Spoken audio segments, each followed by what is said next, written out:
good day, evening, whenever you're watching this. Hello, gentlemen and women and I don't know, whoever else is watching this. So we're just gonna cut through the bullshit and we're just gonna hop right into today's topic, which is I am going to be responding to Turkey Tom or Tom Dark or whatever you want to call him. He has a bunch of names on Twitter. He's called Zaptai. But we are going to be responding to his now 2 videos about Quackity HQ and the evolution of Quackity's content. Now, half a year ago, I released a video called Quackity, The Fall of Quality. The video was made as more and more people were talking about their feelings of Quackity's current era of content. For a brief recap, Quackity is one of the biggest content creators currently around. He's had many different phases of types of content he's made over the years. This most recent phase he's kinda in is doing like normie Minecraft videos with people like Dream. A lot of people, including me, are not feeling and not really enjoying this current era of content, and we feel like he's kinda sold out.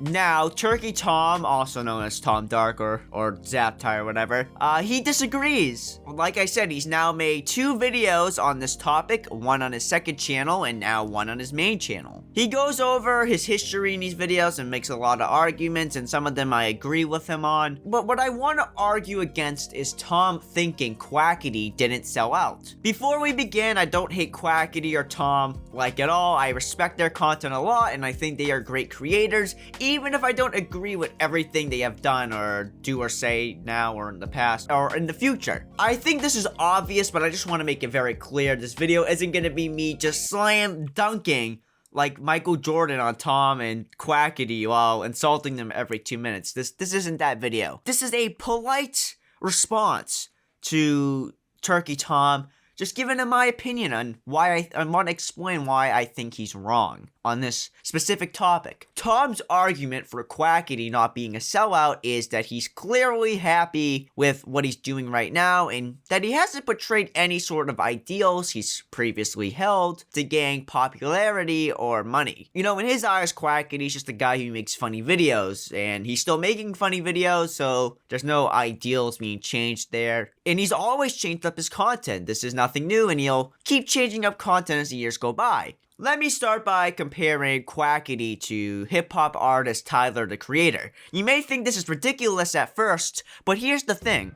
Tyler and Quackity both started their careers out being edgy and shocking and offensive. Later on, they wanted to evolve. Tyler evolved into making more commercially friendly and successful albums that aren't as shocking as edgy as he used to be. You know, he isn't really rapping about raping women 24/7 now. And Quackity has shifted to making more mainstream Minecraft content and doing other types of Twitch streams that are commercially friendly. They do these things because they want to. However, the difference is, as recent as Tyler's latest album, he was still mostly defending his old edgy work in comments, and I think Tyler's new work, like Call Me If You Get Lost, is good. I still think he's putting out impressive, incredible shit, unlike Quackity. On his most recent album, he rapped, Internet bringing up old lyrics like I hide that shit. With your address, could probably send you a copy, bitch. I was canceled before cancel was done with Twitter fingers. Protesting on my show, I gave them the middle finger.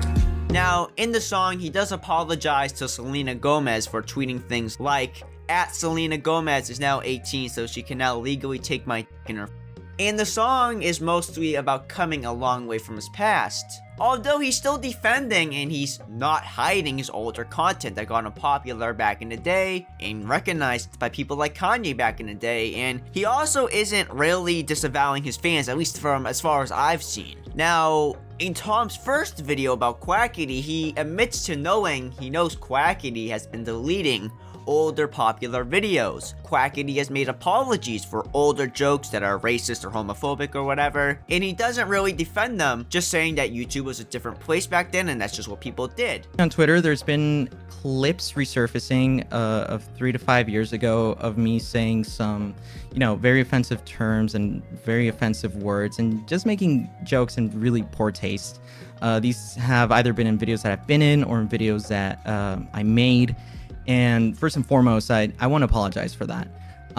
It's not okay now, and it was not okay then.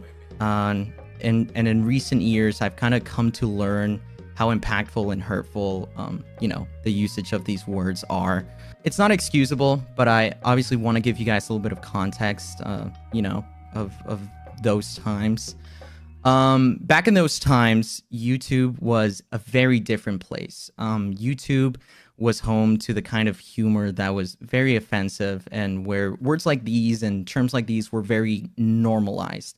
And it was essentially the kind of humor that I on the internet was very surrounded by. So I didn't really realize how hurtful or impactful or the history of behind these words were. But yeah, I just want to apologize for the usage of those words and kind of address it more, directly here. I am glad to say, though, that I've grown out of that. I've grown out of being that person. I don't look fondly back on those moments. Quite frankly, every time, I think of that, I see it with a lot of frustration and disappointment that I partook in that. Now, we've all made videos or tweets we've deleted and maybe even apologized for, although the difference is Quackity got popular making these videos and these jokes, and now he's denouncing them, and technically the audience who liked them and found them funny and were the reason why he blew up. Is that not sort of betraying your ideals? I'm not saying that it's like a political position, maybe it's not the semantically correct word to use, but isn't it weird he finally does this with this change after he gained even more popularity with the more advertiser-friendly and politically correct Twitch and Minecraft content and community? It also doesn't help that the people he's apologizing to and the people who are now watching his videos are also the same type of people he got popular for mocking in videos. Now, maybe he did genuinely change his opinion and mind on these jokes. Maybe he doesn't think they're funny and they're cringy and it's bad. But the timing is a little perfect. And even then, even if that was like 100% true,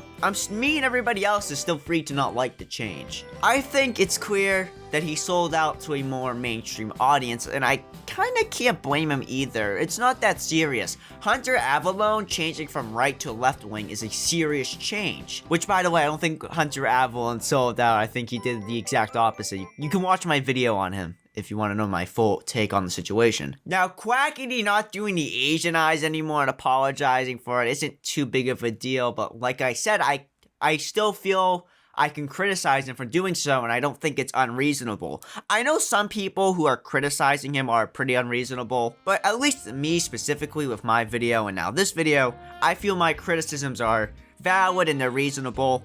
Because I still respect Quackity, I still respect him a lot, I just think what he's doing is just kind of cringe and I just don't like it, and I'm just not really enjoying his content anymore, I used to watch every video whenever they came out. I would always watch the streams and that, but I don't really watch him anymore. I mean, I watched that video he did with the Breaking Bad guy, but outside of like small, like special occasions like that, I'm not watching him anymore, I'm sorry. Another thing Tom pointed out is that Quackity always changed his content, which is true. But the reason most of his fans stuck around with these changes is because the humor and the personality and the editing was the same. Even though he would go from commentary videos to TikTok reactions, it was still the same guy behind it.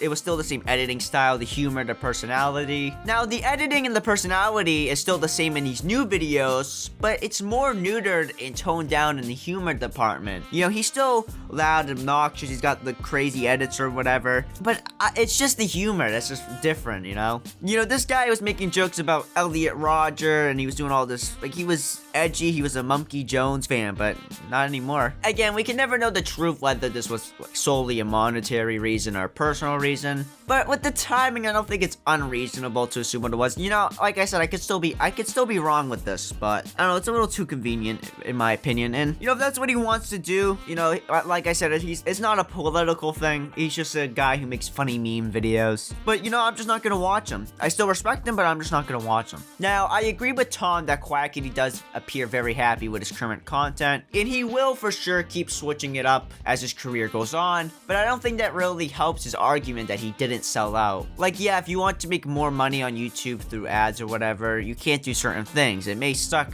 but you can still enjoy what you're doing. I mean, we're all guilty of this to some extent, but the extent Quackity has gone just makes the content not fun for me and a lot of other people too.